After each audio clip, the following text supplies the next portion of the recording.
Salut à tous, on est le 21 décembre 2025 et si vous pensiez que la régulation de l'intelligence artificielle était un sujet ennuyeux réservé à l'Union européenne, détrompez-vous. Il vient de se passer quelque chose d'énorme aujourd'hui de l'autre côté de l'Atlantique. Oubliez le Far West de l'IA où les entreprises faisaient ce qu'elles voulaient. C'est officiellement terminé. La nouvelle vient de tomber. La ville de New York a lancé aujourd'hui même sa propre autorité de l'IA. Ce n'est pas un simple comité consultatif avec des gens qui discutent dans une salle de réunion. Non. C'est une véritable division de surveillance intégrée directement au très puissant département des services financiers de la ville. C'est le cœur financier du monde qui décide de reprendre le contrôle. Alors, pourquoi c'est si important ?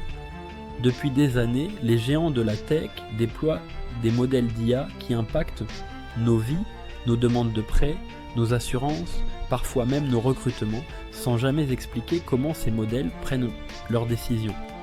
C'est ce qu'on appelle l'effet boîte noire. New York vient de dire stop.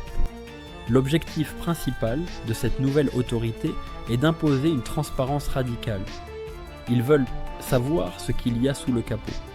Ils veulent comprendre comment les algorithmes sont entraînés et surtout, ils veulent être informés en temps réel des risques.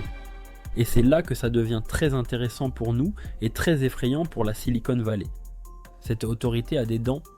Si une entreprise d'IA tente de dissimuler un incident de sécurité majeur, ou si elle refuse de fournir les données demandées par les régulateurs new-yorkais, la sanction va tomber.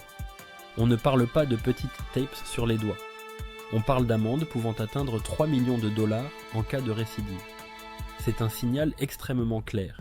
L'ère du « move fast and break things », avancer vite et casser des choses, est révolue dans l'une des plus grandes capitales économiques mondiales. Vous allez me dire « Ok, mais je n'habite pas à New York, qu'est-ce que ça change pour moi ?» Ça change tout. Parce que quand un marché de la taille de New York impose des règles, les entreprises mondiales n'ont pas d'autre choix que de s'y plier si elles veulent continuer à y faire du business. C'est l'effet domino. Après la Californie qui a commencé à serrer la vis, New York accélère le mouvement. On assiste à un tournant où les villes et les États prennent le pouvoir sur la technologie, souvent plus vite que les gouvernements fédéraux. Alors, est-ce que cette décision va freiner l'innovation ou au contraire la rendre plus sûre et plus durable ? C'est la grande question de cette fin d'année 2025. Dites-moi ce que vous en pensez en commentaire. Est-ce une bonne chose que les villes régulent elles-mêmes les géants de l'IA ? Si cette vidéo vous a été utile pour comprendre ce qui se joue aujourd'hui, lâchez un pouce bleu. Ça aide énormément la chaîne. Et n'oubliez pas de vous abonner pour rester à jour sur le futur de la tech. À la prochaine.